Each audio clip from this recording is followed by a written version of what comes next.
అన్నట్లుగా ఇవాళ రేపు కాసేపు దత్త మహిమ తెలుసుకుందాం. దత్త అంటే ఏకాగ్రత.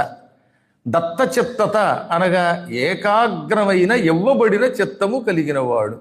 ఒక ఆయన దత్త చిత్తతతో తపస్సు చేశాడు అంటే తన మనస్సుని పూర్తిగా పరమాత్మకి అంకితం చేసి లగ్నం చేసి ఇంకే వైపుకి వెళ్లకుండా తపస్సు చేస్తే అటువంటి వాడిని దత్తచిత్తుడు అంటారు. పూర్వం దత్తపుత్రుడని పదం వాడేవారు కదా, అంటే తనయంత తాను వారికి పుత్రుడిగా వెళ్ళినవాడు. దత్తము అంటే ఇవ్వబడినది, దత్త ధనము అంటే ఇవ్వబడిన ధనము, దత్తపుత్రుడు ఇవ్వబడిన పుత్రుడు గలవాడు. అలాగే స్వామివారు తనయంత తాను వరం ఇచ్చి అత్రికి అనసూయకి కొడుకుగా పుట్టాడు.